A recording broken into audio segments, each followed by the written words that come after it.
Action. All right. Okay. Today's topic: Mexican-American War, fought between 1846 and 1848. Now, I got to give you some background before covering really the war itself.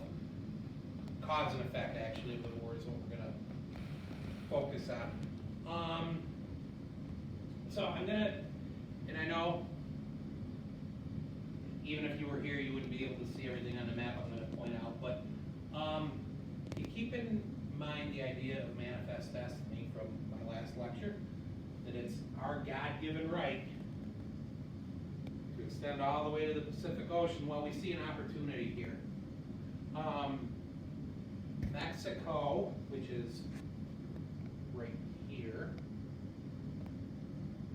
before this war, it also included all of Texas, Oklahoma, New Mexico, Arizona, was probably twice the size or more than it is now.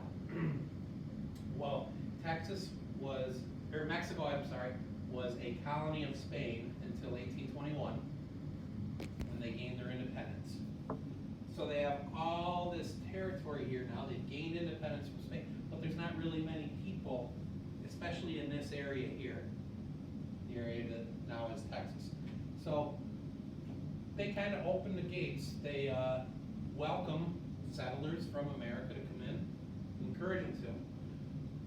But the deal is, where are most American settlers going to come from? They're not going to come from up here. They're going to come from the south. What do they bring with them? Their slaves. Mexico had anti-slavery laws. So they kind of regret that they had allowed these people to come in, but they don't stop it. And before too long, there are more Americans there in the area of Texas than there are Mexicans, and slavery is predominant. The Mexican government wants it over, wants it ended. They don't want any more Americans there, and the settlers revolt against the Mexicans, and they form their own independent country. Texas, called the Lone Star Republic, was actually considered an independent country. And that was, I think, 1836. So for the next 9 years, they want to become an American state, but the American government won't really do it because of the slavery issue. Finally, in 1845, the American government annexes them or adds them as a new state, and it is a slave state. Mexicans are furious. They're first that the U.S. annexed former Mexican territory, and the fact that they're a slave state. So there's a dispute, and they do come to terms and say, okay, they deal with it, but there is an argument over what the boundary is. And actually, I'm getting ahead of myself, so let me get back to that when we get to it in the PowerPoint. So there's the background. It's not something that'll be on the Regents, but I think you do need to know that the tension was there.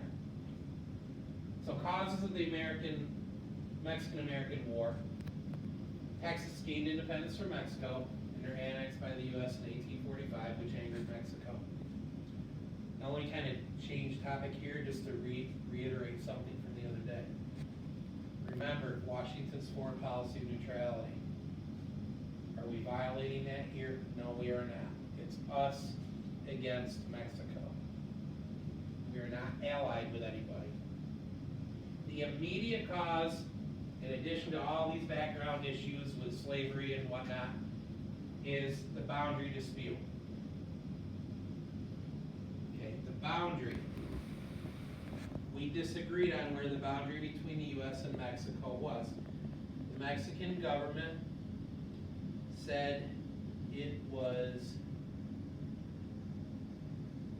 right here, a place called the Nueces River. We said, no, it's further south. It's down here to Rio Grande. Thanks, cameraman. Yeah, no problem. Okay, they say it's here. We say it's here. So there's this disputed territory here. So the fighting breaks out when we have troops go into this disputed territory and the Mexicans fire on them. In truth, in reality, what the textbook won't tell you is we did it on purpose. We set them up.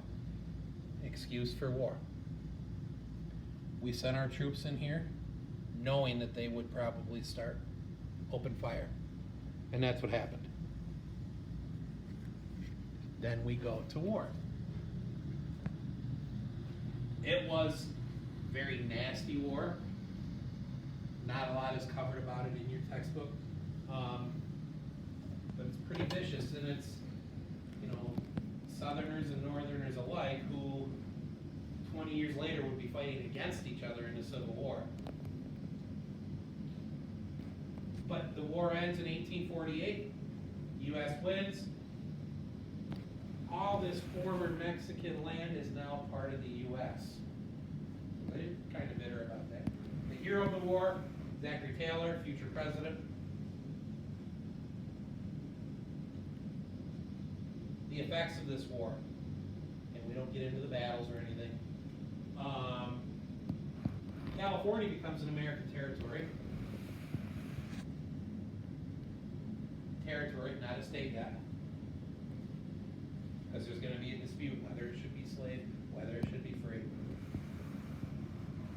The Treaty of Guadalupe Hidalgo, ending the war, did in fact extend the U.S. all the way to the California coast. Manifest destinies achieved. Long-term resentment of Mexico towards the U.S., which I just said a minute ago. They've lost all that land to the United States. More sectional conflict on the slavery issue. So with these new territories, California and whatnot, Oklahoma, question, should they be slaves, should they be free? Government kind of wanted to keep a balance. The California gold rush comes of this. With more use of the railroad, transportation's better, they can get to the West Coast. And now, it's American land, so. Then California would be admitted as a free state because the population grew so much as a result of the gold rush. The South isn't happy about it, but it happens. And if you guys were here, I'd ask you, what year was the gold rush at its peak? Well, what is it, Sam? 49. Yeah, 1849, San Francisco 49ers. So. The Gadsden Purchase was made 1853. More land that we acquired from Mexico without violence. We paid $10 million for it. The importance of this is we bought this in an area where, again, if you know geography, what kind of is a barrier to our westward expansion is the Rocky Mountains.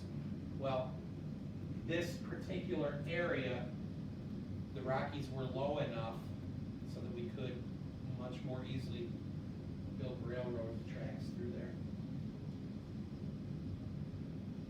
So this did provide a railroad route. Say that 4 times fast, all those R's. Railroad route to California. There's also a dispute over Oregon now. Again, this was in that packet of 45 questions.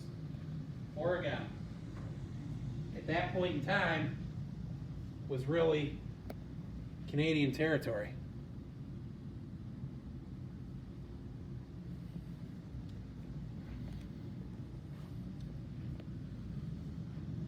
U.S. and Britain both claim this area.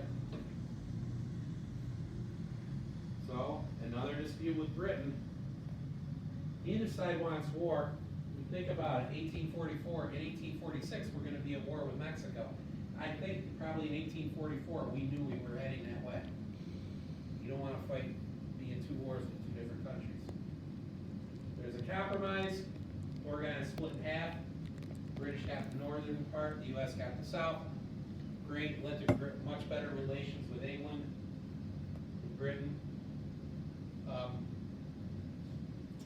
from here on out, we're gonna be pretty good relations, pretty good friends.